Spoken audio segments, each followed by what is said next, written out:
Hi, we're Marbles, and today's video is going to show our life journey from scrapped glass pieces to becoming beautiful, small little balls.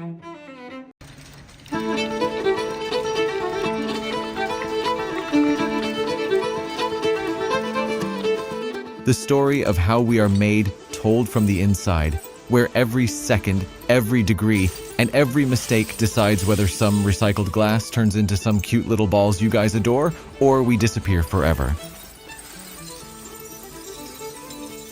I begin as recycled glass, crushed and sorted, fed into a furnace where the temperature crosses 1,000 degrees, and this is where timing takes control. Glass doesn't forgive delays. If I stay in the heat too long, I lose strength and collapse when shaped. If I melt unevenly or too slowly, internal stresses form, and parts of me will fracture later, sometimes invisibly. Every second inside the furnace is measured because molten glass has a working window that closes fast. Miss that window and I become scrap again. Let's see now how we begin to become pretty, strong, and durable with time precision. Process.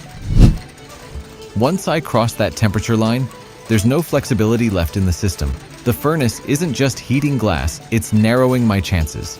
Recycled glass enters uneven by nature. Different thicknesses, different histories, different impurities, and all of that matters now. The heat has to erase those differences fast, but not violently. Too much heat, and I weaken at the core. Too little, and parts of me resist melting, creating weak zones that won't show up until later, when I'm already shaped and cooling, when it's too late to fix anything. Inside the furnace, viscosity is everything. I need to be fluid enough to flow cleanly, but stable enough to hold mass. Operators watch temperature curves constantly because molten glass doesn't fail immediately. It fails later. A marble that looks perfect at the surface can shatter days later if this stage is rushed or dragged. That's why time here is counted in seconds, not minutes. There's a narrow thermal window where structure and softness overlap, and that window closes without warning. If the furnace holds me longer than planned, gravity starts pulling unevenly. I stretch where I shouldn't. If I exit too early, tension locks inside me like a fault line. Either way, the outcome is the same. I won't survive shaping, I won't survive cooling, I won't roll clean. This stage doesn't decide what I look like. It decides whether I'm allowed to exist at all. But the next one does a bit more. The moment I leave the furnace, the clock resets and speeds up. I'm molten, heavy, unstable, and gravity is already working against me. This is where shaping happens, and there's no room for hesitation. Molten glass is cut into precise portions called gobs, and each one has to weigh exactly right. Too much mass and I flatten. Too little and I cool too fast, cracking before I'm even round. This isn't artistry, it's controlled force. The gob drops into forming channels where rotation takes over. As I spin, surface tension starts pulling me inward, trying to make me round, but it only works if timing and speed are exact.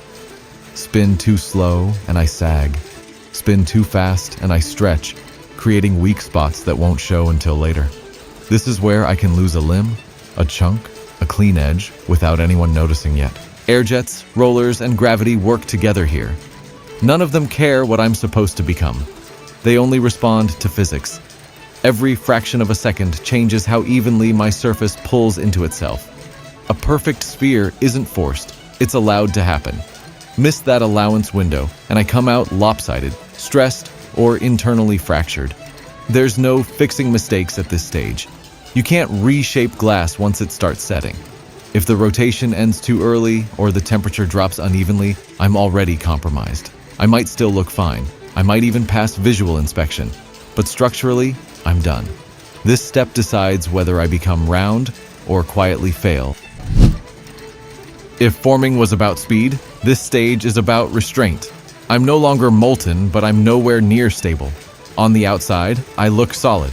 Inside, I'm still under stress, and this is where most failures actually happen. Cooling glass too fast locks tension inside. Cooling it too slow lets gravity distort what was just shaped. Either way, the damage isn't loud. It's silent and permanent. I enter an annealing tunnel where temperature drops are controlled in exact increments. This isn't just cooling, it's tension management. Every degree matters. If the outer surface hardens faster than the core, internal cracks form. You won't see them. You won't hear them. But they're there, waiting. A marble like that can survive inspection, shipping, even handling, and then split days later from a light tap. That's considered a total failure. The timing here is ruthless. Too short in the tunnel and stress stays trapped. Too long and production slows, which means I risk being pulled before I'm ready just to keep the line moving.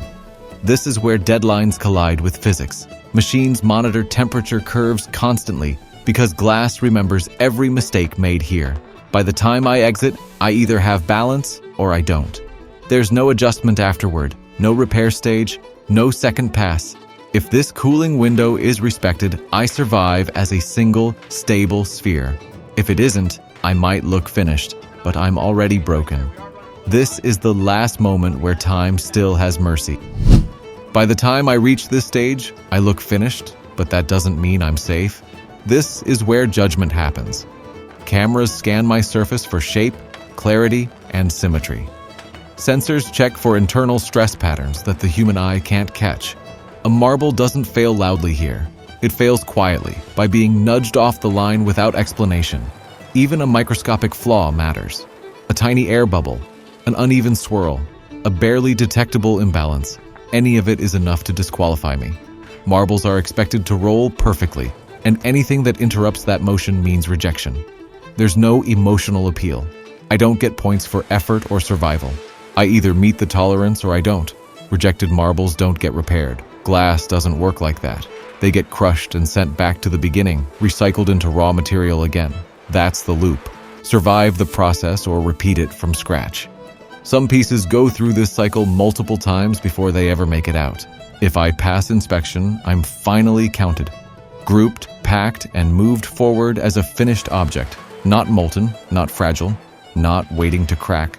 Stable enough to last decades. This is the stage that decides whether I leave as a marble or return as broken glass. Once I pass inspection, I stop being part of a process and start becoming part of the world. I'm counted, grouped, and packed in bulk, thousands of identical spheres moving together. At this point, speed matters again, but for a different reason. Glass that's properly annealed can survive handling, but poor packing or vibration during transport can expose weaknesses that slipped through earlier stages. Distribution doesn't create flaws, it reveals them. I'm shipped in sealed containers designed to limit impact and friction. From there, I move through warehouses, wholesalers, and retailers, often traveling farther than the glass that formed me ever did in its first life. By the time I reach shelves, classrooms, game boards, or collector's trays, the process is over. No more heat, no more correction, no more testing. This stage is quiet compared to the furnace, but it's final. How I'm handled now determines how long I last. A stable marble can roll for decades without changing. A compromised one will fail quickly, sometimes the first time it's dropped or spun. By the time I'm in someone's hand, my deadline is gone. Time no longer threatens me. Everything that could have gone wrong already did, or didn't. And that's the difference between glass that survives the process and glass that never leaves it.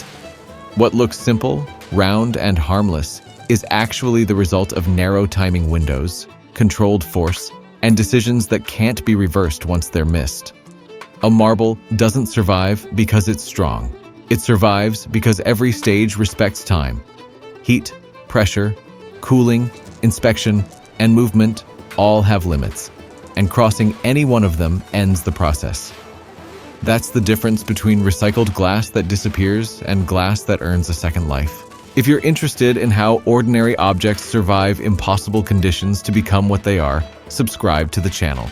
Every video breaks down a real process from the inside, where timing decides everything.